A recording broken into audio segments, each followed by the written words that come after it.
Courage. Here, boy. Come here, Courage. There you are. See, this is Courage, and he's going to pull me through. Okay, Courage. All right. Pull me, Courage. Pull. Pull. You want to be... I really am sad that I took my voice for granted. Like, I didn't just take it for granted. I hated it. Like, and now, like, I would do anything to have that voice again. Okay, now it's your turn to teach me.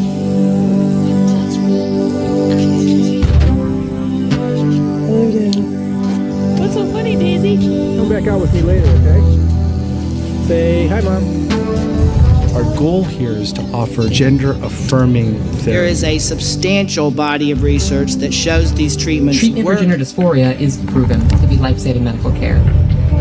It really comes down to how uncomfortable with their body parts. Deciding to permanently alter the bodies And do of they want to children. change those body parts? Who's there for their detransitioning? Nobody. Enough children have already been victimized by this barbaric pseudoscience. Ridiculous. My childhood was ruined. This needs to stop. We have a serious problem. I had an alter ego, and he was like this boy that I like customized in my mind of like the ideal boy. Other girls looked so different than I did. They were, you know, expressing themselves very differently. Hey guys, so for today... I was depressed, hopeless, and I was feeling pretty dejected and scared and alone. I didn't like life. Like, I just wanted to stay in my room all day. As you spiral into depression, it really feels like you're in a hole that is so infinitely deep, and the depression just was really debilitating in that I didn't really care about Self-worth is not a real thing. improving myself because I already felt like I was just like I shouldn't have been born. Just having really like dark thoughts. I always just felt very much like there was just something wrong with me. And I was trying to figure it out. And I used the internet to help me do that. That's where I felt like I could diagnose myself. My favorite websites were YouTube and Tumblr. I really love this whole... It's such a huge amount of content that I consumed at that time. I mean, I watched a lot of trans people. I watched a lot of, gender transformation videos and saw these people really just like go from female to male visually. Like they looked like men. And I was like, whoa, I didn't even know that it was possible for a woman to pass as a man that well. It's really dark when you think about it because the people who are consuming this are children, like 13, 14, 15 years old. And it's so easy for them to literally be groomed. I just started looking into all of it. I was like, oh, so there's genderqueer, gender fluid, there's agender, there's like, you can be a demi-girl, which is when you're like 90% girl, 10% not girl. Like, there's just an infinite amount of ways that you can interpret and express your own gender identity. And your gender identity is who you are, and nobody gets to take that away from you. So hearing that, I just became very, very interested in having a male persona. The more time I spent online, the more it felt like real life. And the more real it felt, which eventually led to me just fully transitioning.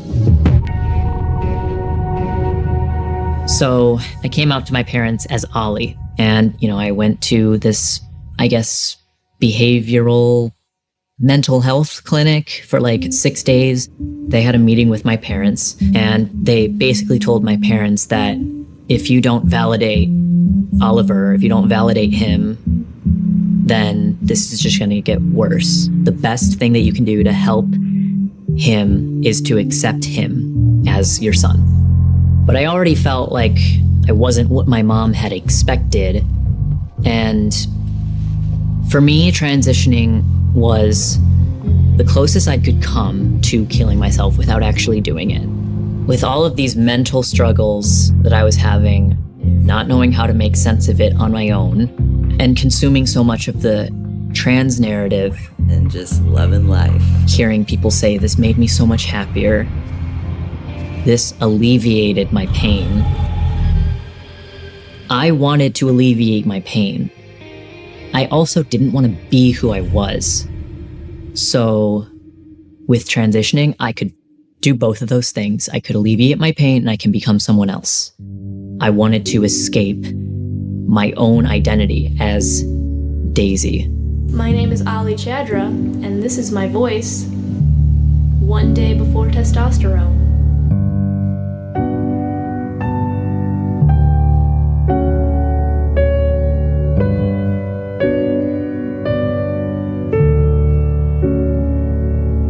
That was really the beginning. I wasn't just playing around anymore. I wasn't just playing dress up anymore. Like, I was actually going to become a trans man and live my life that way.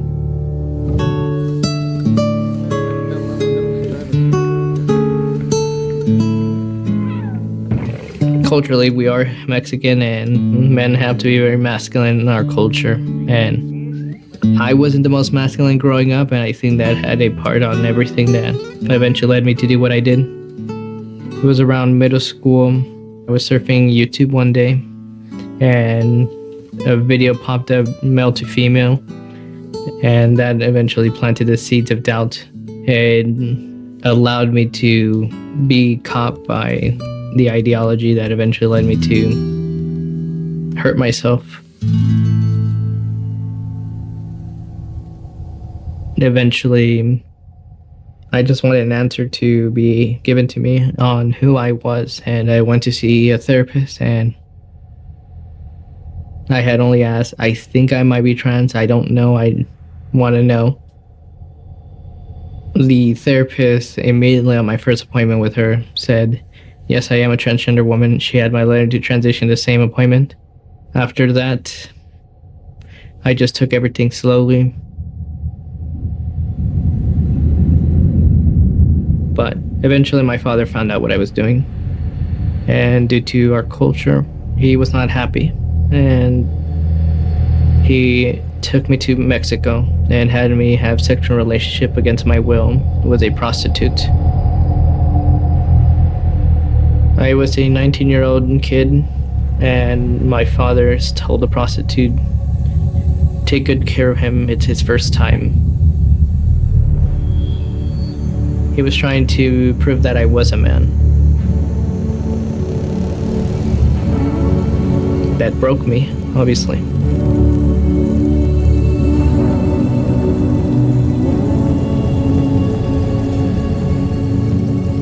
After that, I go back to the therapist and told her I wanted to transition. And she recommended I start my social and medical intervention as soon as I can. 11 months after I had started hormones, I was transferred to another medical professional who, after speaking with him for one time only, he approved me for surgery. And a few weeks after that session, I got 2 letters from my insurance approving me for surgery. But I was a little surprised that I received my letter for bottom surgery, which was removal of my genitals without even asking.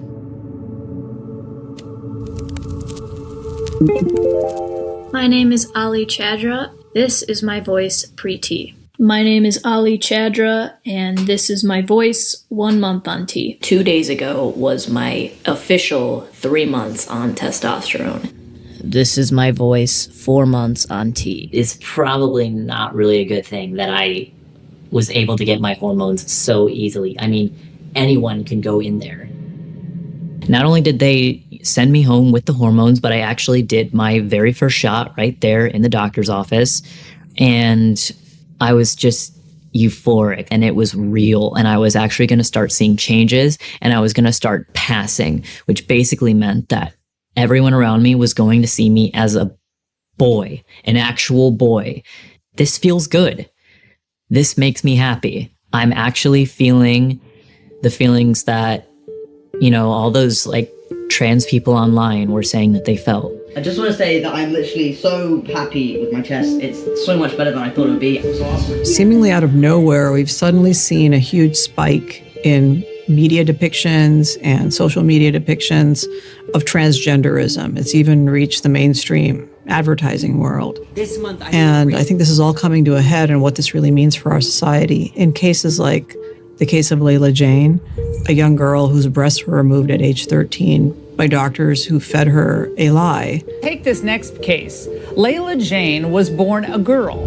Layla Jane experienced a host of medical issues in her youth. Her mother, who is bipolar, expressed to these physicians and therapists that her daughter might be bipolar, but she actually never received any diagnosis or treatment for that. The family went to one physician who, after less than a 2-hour appointment, green-lighted the hormone therapy, and in a similarly or even shorter period of time, a plastic surgeon signed off after one visit on removing her breasts.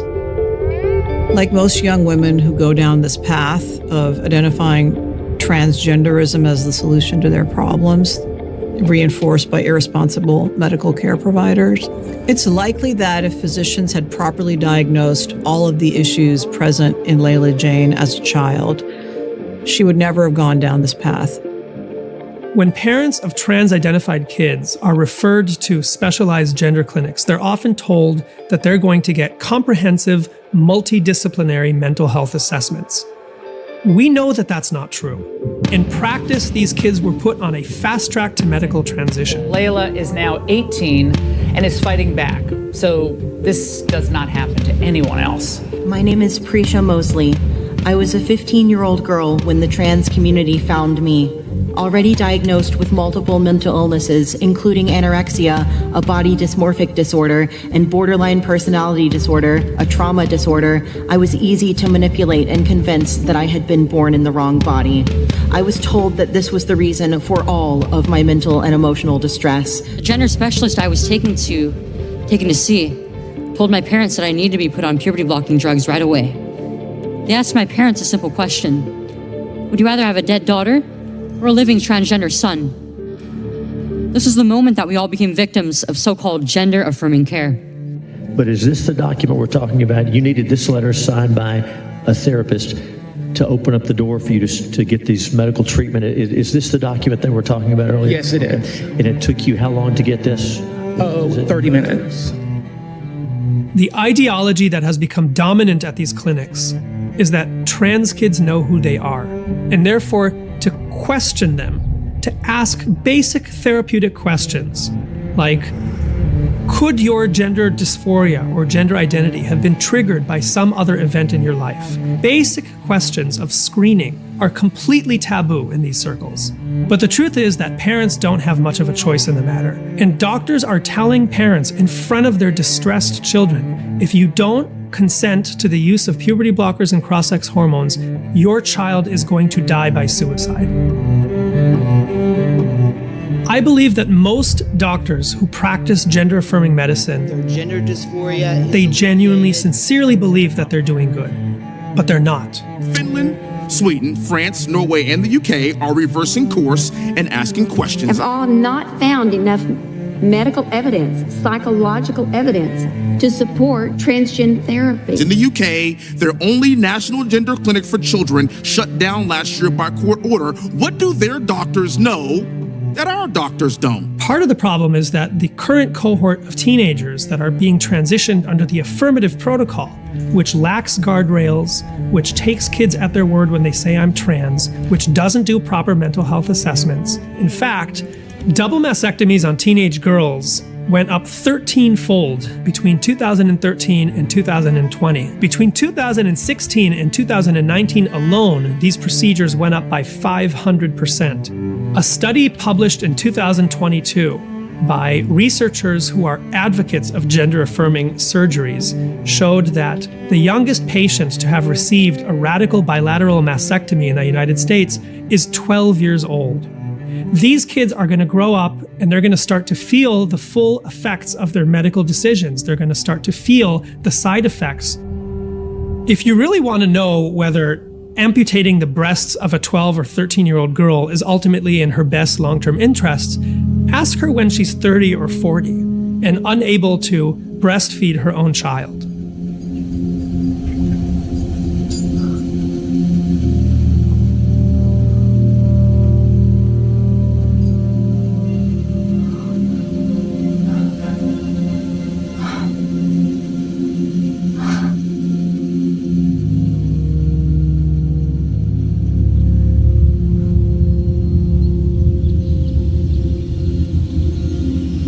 I would go out into the world, and everyone's calling me Ollie. Everyone sees me as a guy. But then, at the end of the day, when I'm home, in my room, looking in the mirror, I'm like, what did I do? Like, I start getting these, like, really scary thoughts of, like, you're incomplete. You're not a guy. You never will be. But even though you're legally, your driver's license says you're a guy, you're not. You finally have expressed your true inner self or whatever, the thing that you wanted to do so badly ever since you were like 13, 14 years old. You did this thing to alleviate this gender dysphoria, that wasn't there before, but you made it into a problem, and now your body image issues are worse. That's not supposed to happen. What do we do now? I just woke up one day, looked at myself in the mirror, and asked myself, what the heck am I doing? Because I realized no matter if I would have gotten every surgery, continue with hormones, I realized I would have never been a woman. At best, I would have been a caricature of what I believed a woman was. Nobody would help me because they had more concerns of me reversing everything. I just socially detransitioned, got the implants removed. So I had technically developed gynecomastia. My chest is not like it used to be, and it never will.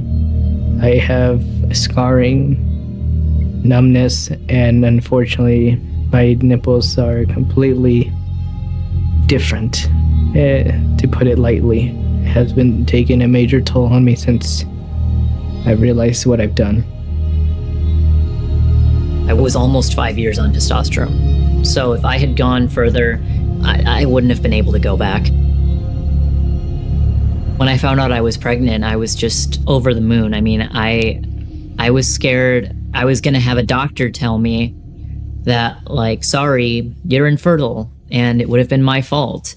There are so many young people who are going through very similar things that I did and are still being told that transition will save them, and it's just not true. My story is tragic in some ways, but it's very redemptive in many ways. That cannot be said for many detransitioners. And that's just heartbreaking. Like, I can't imagine living with that. Like, I can't imagine what it would be like to regret a bottom surgery or, to be infertile because when you were a little child, like 12, your parents were manipulated into putting you, like, blocking your puberty. Being so young, I was so impressionable. I was told so many times, it's possible that you're trans, it's possible that you're trans, that eventually I started to believe it. Unfortunately, transition made things worse for me. It has just kind of wrecked my perception of myself, and I feel like I missed out on like 3 years of my life. I missed out on 3 years of living my teenage girlhood. I didn't realize that there were women like me who were different. So, here's the deal. I'm detransitioning. It's true, it's not a joke. I understand now that I can be a cis woman again. I haven't gone too far. I haven't passed the point of no return. I can live as a woman again. I was something because people were reacting to me, but it was a me that wasn't really me, so I was protected. I was protecting myself with the trans label. These pediatric clinics that perform these surgeries they will do nothing to help these teens if they decide to detransition. There's nothing you can do. Once you've taken all those hormones, Billy, your body is changed beyond repair. You don't have to remove your body parts to make you complete. When I transitioned, my suicidal ideation did not go away. Transition is not the only answer, and there are many detransitioners like me out there. My name is Camille Kiefel. My name is Emily. My name is Laura Becker. My name is Abel Garcia, and I am a detransitioner. My name is Daisy, and I am a woman.